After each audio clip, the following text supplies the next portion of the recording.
मतलब किसी भी थाने में देख लो, जैसे यहाँ पे 9 या 10 थाने हैं तो उसमें से 9 एक ही समुदाय के, तहसीलदार देख लो, पटवारी देख लो, अगर अभी भी लिस्ट उठा के देखी जाए तो काफ़ी ज़्यादा उनके एक समुदाय के लोग हैं। तो ऐसा इस पे कैसे प्रतिबंध लगेगा? ये भाजपा का चरित्र है, ये सामने उजागर हो रहा है। जो जातिवाद की बात करती है इनसे बड़ा जातिवाद कौन कर सकता है?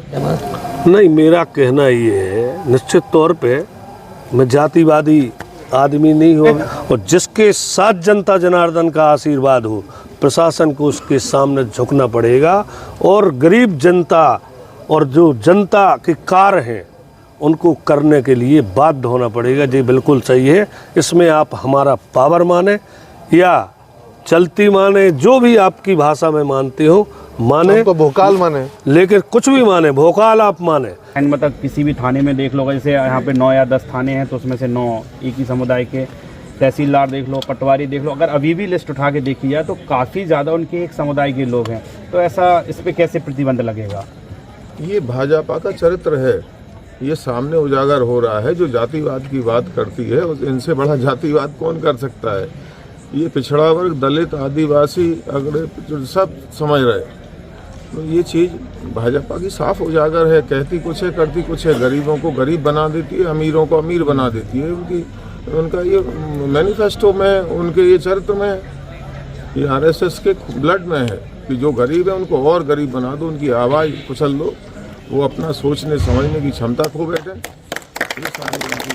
जो बैंक ऑफ बड़ौदा का एक बयान है, अगर इससे नहीं, ये सवाल का जवाब तो आपने दिया है। इसी से अगला सवाल जुड़ जाता है। आपके ऊपर सीधे तौर पर आरोप लगाया चरण सिंह यादव ने कि आप प्रशासनिक अमले को अपनी जेब में रखते हैं और अपने मन चाहे, और उन्होंने ये भी आरोप लगाया कि एक वर्ग विशेष या जाति विशेष के लोगों की आप पोस्टिंग भी कराते हैं, थाने में कराएं, पुलिस में कराएं, एसडीएम को कराएं, तहसीलदार को कराएं, पटवारी को कराएं। ये आप ही के हिसाब से होता है, और आप एक जाति और वर्ग विशेष के व्यक्ति की ट्रांसफ़र यहाँ कराते हैं और उसी से अपना प्रशासन चलाते हैं। इसके बारे में आपका क्या कहना है? नहीं, मेरा कहना ये है, निश्चित तौर पे मैं जातिवादी आदमी नहीं हूँ। अभी आप इतने में सर्वे करो कितने आदमी खड़े हैं, इसमें सबसे कम आदमी यदि कोई होगा तो ब्राह्मण होंगे, आप गिन लो इसमें से, ठीक है?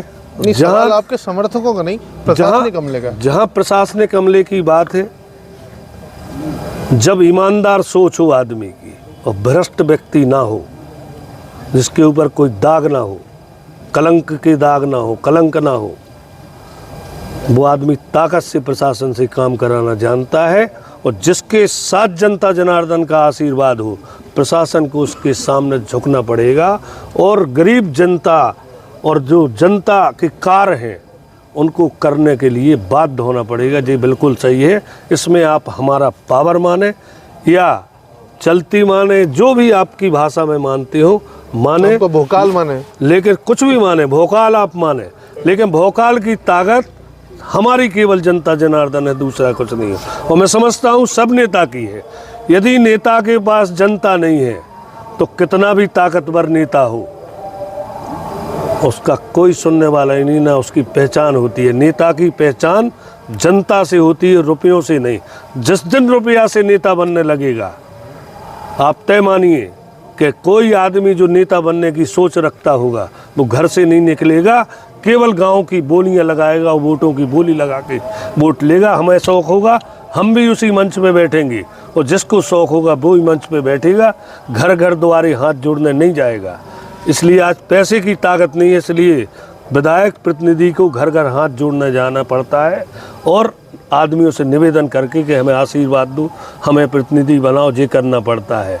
यदि पैसे की दम पे जिस दिन बनेगा, हमने आपके माध्यम से कह रहा हूँ, उस दिन कोई नेता अपने घर से बाहर नहीं निकलेगा, केवल पैसा रखेगा और बोली लगाएगा और विधायक बन जाएगा। आखिरी सवाल जी, वो कह रहे हैं वो 70% वोट ले जाएंगे, आपको 30% में काम चलाना पड़ेगा, या जो भी बचे कुचे हैं, छोटे मोटे जो बच्चे निर्दलीय इधर उधर जो भी है, आपको क्या लगता है आपको कितने वोट मिलेंगे इस बार? पिछली बार तो रिकॉर्ड तोड़ दिया था आपने, इसमें कोई दो राय नहीं है। उसमें एक एंटी इनकम्बेंसी भी थी, भाजपा के जो तत्कालीन विधायक थे, सरकार की एंटी इनकम्बेंसी भी काम कर रही थी, कांग्रेस की सरकार भी बन गई थी। आप सपा से टिकट लिए, जीते, भारी बहुमत से जीते, और